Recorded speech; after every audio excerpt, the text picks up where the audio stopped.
weeks ago, several friends and I headed out to lounge in Brooklyn's Prospect Park on a hot, sunny afternoon around 5 p.m. Knowing it wouldn't be too long before the sun started to set, we debated whether or not it was necessary to reapply sunscreen one final time, or if we were safe to go SPF-free in the early evening. As the default health expert of the group, given my daytime hours spent writing and editing for health.com, I was a little embarrassed that I didn't entirely know the answer. So, what else?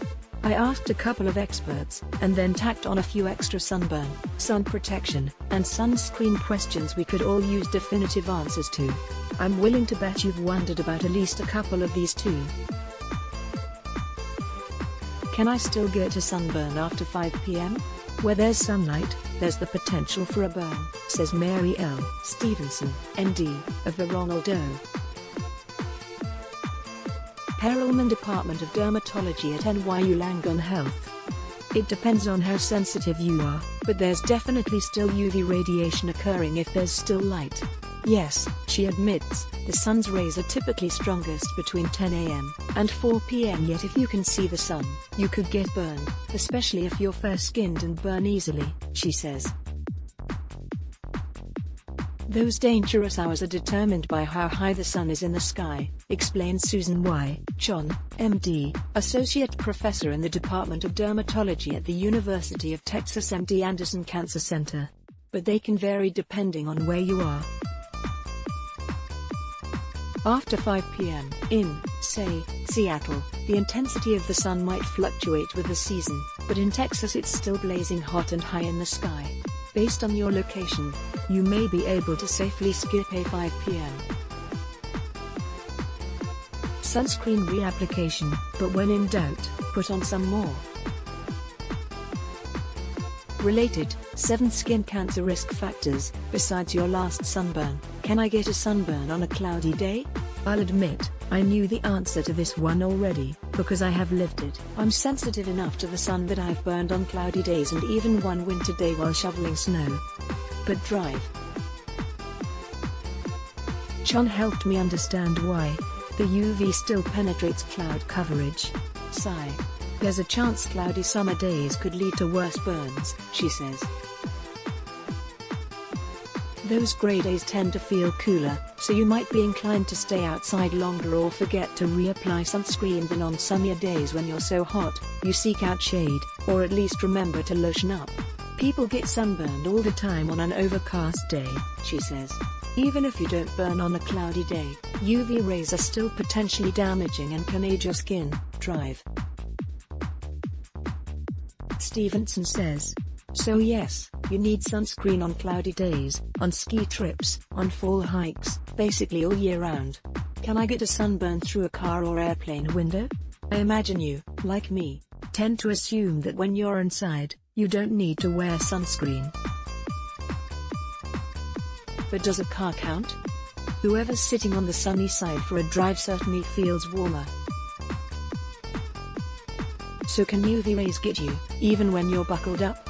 There's good news and bad news here, and the answer has to do with the 2 different types of UV rays experts worry about when it comes to the sun, UVA and UVB. UVB rays are a shorter wavelength and more closely associated with sunburns and skin cancer risk, Dr. Chon explains. Good news is that UVB rays are mostly blocked by the tint of car or airplane windows. UVA rays may also play a role in skin cancer risk, but they aren't as commonly associated with burns. Instead, they're more likely to add to discoloration and wrinkling of your skin. Drive, Chon says. Here's the bad news, somewhere around 10% to 50% of UVA rays can still reach you through glass. Keep in mind that front windshields aren't tinted for visibility reasons, and that the sun may reflect off other cars around you in traffic, sending even more UV rays your way. Drive, Chon adds. And let's not forget, if you roll the windows down, you're losing that UVB protection. Driving has been linked to skin cancers on the left side of the body, so be mindful of how often you're hanging that left arm out your driver's side window too. Related, why does a sunburn peel, and what can you do about it? Is SPF 100 really any better than SPF 30? Experts generally recommend using SPF 30 and above with what's called broad-spectrum protection, meaning it shields you from both UVA and UVB rays. The higher the number, the smaller the amount of UV rays that reach your skin, Dr. Stevenson explains. Yet the number may not be as crucial as you think. I think focusing on the number after 30 is less important than focusing on using enough sunscreen and reapplying it, she says. That's because most of us aren't using enough, and using a higher SPF might give you a false sense of security that you're set for the day. But the American Academy of Dermatology, AAD, reports that most people only use 25% to 50% of the recommended amount of sunscreen.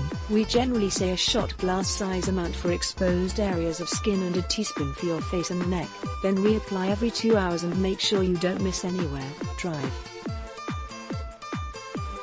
Stevenson says,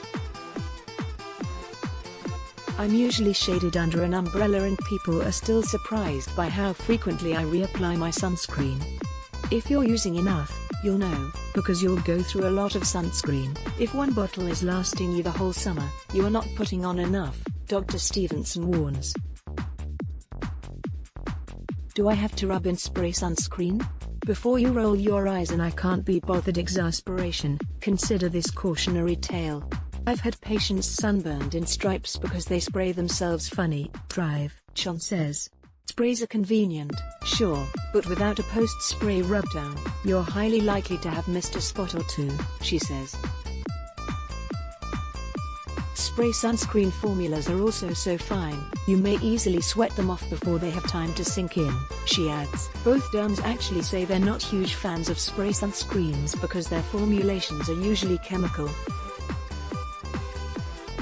Mineral-based sunscreens, on the other hand, create a physical blocker to protect your skin from the sun. Now, there are some more zinc oxide-based sprays that are better. Drive.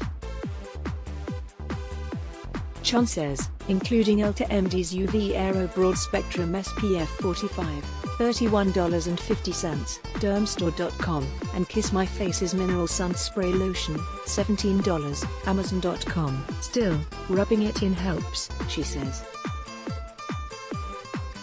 Can my eyes get sunburned?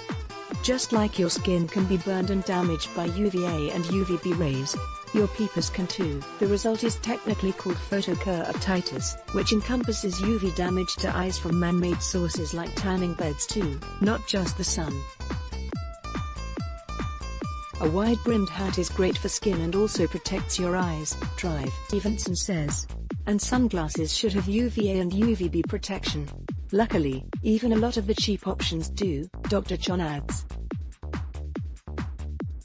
Related, why those tiny sunglasses celebs love aren't actually good for your eyes. Can my lips get sunburned? This is another one I knew the answer to, unfortunately, from my own personal sunburn history. I once sunburned my lips so badly that the swelling made me look like a Kardashian taking a selfie, and not in a cute way. Long story short, you can sunburn your lips, and it's not fun. It's also dangerous. It's very common to develop skin cancer on the lower lip. Drive. Sean says. Your pucker's anatomy simply isn't helping you here. The sun hits your lower lip because of the way it sticks out from your face, she explains. Be liberal with your sun protective lip balm. The AAD recommends using at least SPF 30. To get our top stories delivered to your inbox, sign up for the Healthy Living newsletter. Does getting a base tan prevent me from burning later? At the end of a long, cold winter, I always feel like my skin is nearly translucent. Surely a little color must be protective to the areas that haven't seen the sun in months, right? Turns out, the idea that you need a base tan to avoid future sunburns is a big misconception. Drive. Sean says. The base tan is your first sun damage of the summer, she explains. Just because you have some color doesn't mean you cannot also sunburn on top of a tan, which happens all